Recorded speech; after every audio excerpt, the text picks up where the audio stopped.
जावेद साहब, आप तो मोदी से बड़ा फेंकना शुरू कर दिए।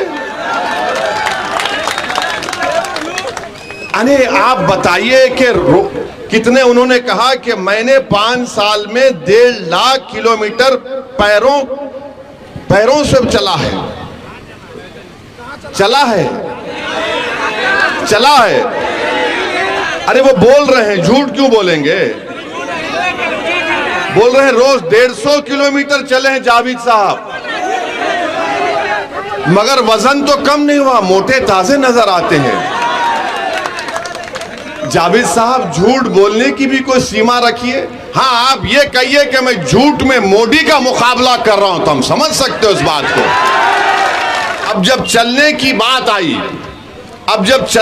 बात आई, तो हम और अख्तरुल ईमान साहब पिछले साल, मैं और अख्तरुल ईमान साहब पिछले साल करकरी घाट के नदी में हम लोग सिर्फ 10 मिनट चले। करकरी घाट में कितना, 10 मिनट चले अख्तर भाई, 10 मिनट, हाँ 10 या 15 मिनट चले। थोड़ा घुटने बराबर पानी आया। हमारे 15 मिनट चलने का फायदा सीमांचल की जनता को क्या मिला? नया ब्रिज मिला। तो जावेद साहब, हम सिर्फ 15 मिनट चलने पर ब्रिज बन गया। और याद रखो, जब अख्तरुल ईमान MP बनेगा तो हम पूरा सीमांचल चलेंगे और डेवलपमेंट लाएंगे इंशाअल्लाह।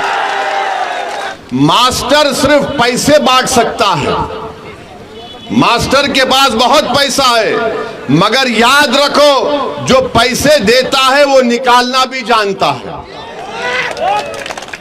यहां अख्तरुल ईमान को कुछ चीज नहीं चाहिए। इस शख्स की जिंदगी का मकसद एक ही है कि बिहार में आपकी एक क़यादत खड़ी हो जाए और सीमांचल से इंसाफ हो जाए। सीमांचल की जनता की कामयाबी के लिए, इंसाफ के लिए आपको अख्तरुल ईमान को कामयाब करना है। अख्तरुल ईमान की शख्सियत को मत देखिए, आपकी पसमानदगी को देखिए, आपकी नाइंसाफी को देखिए। कल जब पार्लियामेंट में CAA NPR NRC का कानून लाया जाएगा इस सरजमीन पर, आप अपने दिलों पर हाथ रखकर सोचिए कि जब यहां पर NPR NRC होगा तो क्या जावेद लड़ेगा या ये मास्टर लड़ेगा? जावेद को उसकी पार्टी कहेगी खबरदार, तुम हिलना नहीं, तुम गायब हो जाओ। मास्टर से कहेंगे कि तू मास्टर नाम का है, तेरा मालिक मोदी है, तू जबान नहीं खोलना। कौन उस वक्त दौड़ते हुए आपकी तकलीफ को और आपकी मुसीबत में आएगा? उसका नाम अख्तरुल ईमान होगा। इस बात को याद रखिए आप। और फिर मैं आपको बताना चाहूंगा, अख्तरुल ईमान को किशनगंज की जनता अपना MP बनाकर कामयाब करेगी तो अख्तरुल ईमान भारत की लोकसभा में मेरे बाजू बैठेगा, मेरे बाजू अख्तरुल ईमान बैठेंगे। और जब मेरे बाजू बैठेंगे तो पूरे कैमरा दूल्हे को देखते हैं, अख्तरुल ईमान को भी देखेंगे।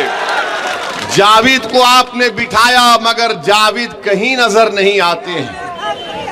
ये खुद उनकी पार्टी कह रही है, हम नहीं कह रहे। तो जो नहीं दिखता उसको वोट नहीं देते, जो दिखता है उसी को वोट देते हैं, और जो बिकता है उसको वोट नहीं देते। एक तरफ बिक चुका है, एक दिखता नहीं है, एक ना बिकता है और दिखता है, उसका नाम अख्तरुल ईमान है। तो इसीलिए हम आपसे अपील करने आए हैं कि 26 तारीख के दिन आपको एक तारीख बनाना है। ये हमारे भी जिंदगी का मकसद है कि सीमांचल से इंसाफ हो। मैं बार बार आपसे कह चुका हूं और आज भी कह रहा हूं कि सीमांचल को मैं आता था, आता रहूंगा हमेशा इंशाअल्लाह ताला। सीमांचल का इंसाफ मेरे लिए बहुत जरूरी है। जब तक अल्लाह मुझे जिंदा रखेगा मैं सीमांचल की लड़ाई लड़ता रहूंगा। मेरी आंख जब बंद हो जाएगी तो अलग बात है, मगर अल्लाह जब तक सेहत और जिंदा रखेगा हम सीमांचल की लड़ाई लड़ेंगे। चाहे कोई भी आ जाए, हम इंसाफ दिलाकर रहेंगे सीमांचल में इंशाअल्लाह ताला। तो मेरे अजीज दोस्तों और बुजुर्गों, मैं यहाँ पर खड़े होकर अल्लाह से दुआ भी करता हूँ कि अल्लाह सुब्हाना व तआला हमारे साबिक़ा MP मौलाना असरार कासमी साहब के अल्लाह उनकी मग़फ़िरत करे। नेक आदमी थे। जब ट्रिपल तलाक का कानून लाया गया तो उनको कांग्रेस पार्टी ने बोलने का मौका नहीं दिया। इतने बड़े आलिम दीन और मौलाना को बोलने नहीं दिया गया। मेरे भाई, ये पार्लियामेंट में बोलने ही की खुसूसियत है। कोई पार्लियामेंट नहीं जाता गूंगा अंधा बन के बैठने के लिए। पार्लियामेंट में कोई जाता है तो आपकी तकलीफ को बयान करने के लिए जाता है। आपके इस इलाके में आप जानते हैं कि यहाँ पर 5-8 नदियों का पानी आता है, महानंदा, मेंची और कनकई। इसका हल कैसे निकलेगा मेरे भाई? इस विधानसभा में इतनी तकलीफ है, इसका हल कैसे निकलेगा? अख्तरुल ईमान को आप यहां से अपना नया एमपी बनाइए। हम आपसे वादा करेंगे इंशाअल्लाह ताला ये तकालीफ दूर होगी। आपके इस विधानसभा में पिपरी थान से बादल चौक की रोड है, रोड नहीं है, रोड नजर ही नहीं आती। कौन ये आपकी लड़ाई लड़ सकता है? सिवाय अख्तरुल ईमान के कोई नहीं लड़ सकता। और जो मास्टर है वो मोदी उसका मास्टर है, और हम हर हाल में इनका साथ नहीं देना चाहिए। याद रखिए, मजलिस पिछले 10 साल से पार्लियामेंट में जितने भी कानून मोदी ने लेकर आए, मजलिस ने उन तमाम कवानीन के खिलाफ वोट दिया। CAA का कानून हो, ट्रिपल तलाक का कानून हो। बल्कि मास्टर से एक बात पूछ लेना, और जावेद से भी पूछ लेना, पिछला पार्लियामेंट का आखिरी सेशन था तो हुकूमत नरेंद्र मोदी के पूछा कि 22 जनवरी को बड़ा तारीखी काम हुआ था, कोई तकरीर नहीं कर सका जो हम बेबाकी के साथ बता दिए। हमने पार्लियामेंट में खड़े होकर कहा था, ये जावेद और मास्टर को चैलेंज कर रहा हूं, तुम इस चुनाव में खड़े होकर बोलो बाबरी मस्जिद जिंदाबाद, बाबरी मस्जिद जिंदाबाद, बाबरी मस्जिद जिंदाबाद। नहीं बोल पाएंगे। क्यों नहीं बोल पाएंगे? क्योंकि मास्टर का मास्टर मोदी है, और जावेद तो बेचारे उनको बोलेंगे हाँ हमारी जान निकल जाएगी।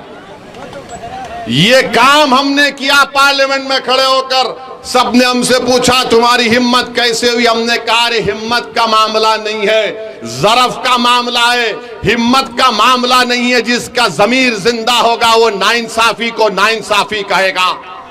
आप बताइए, ये लोग ये भी नहीं कह सकते पार्लियामेंट में? अरे हम देखते हैं जावेद साहब को, कुछ नहीं कर सकते, बैठे रहते। अच्छा, एक बात जावेद साहब की है, जब हमारा भाषण होता है तो पहले से आकर बैठकर सुनते हैं अब ये क्या बोलने वाला है। हम भी समझते हैं कि ठीक है, कोई सुन रहा है, सीख रहा है, तो हमको इतराज नहीं है।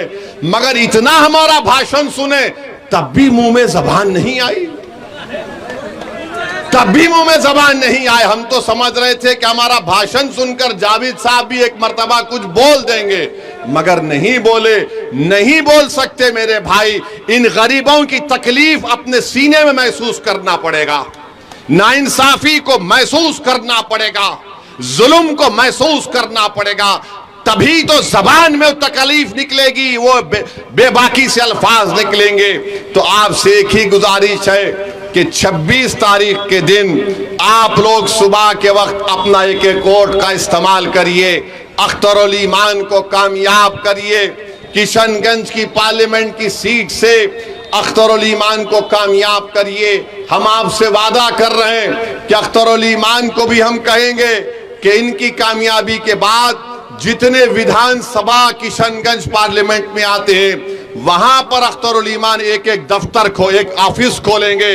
क्योंकि सीमांचल की लड़ाई अगर अख्तर भाई दिल्ली में लड़ेंगे तो आपके इस ठाकुरगंज की विधानसभा में अख्तरुल ईमान का ऑफिस होगा।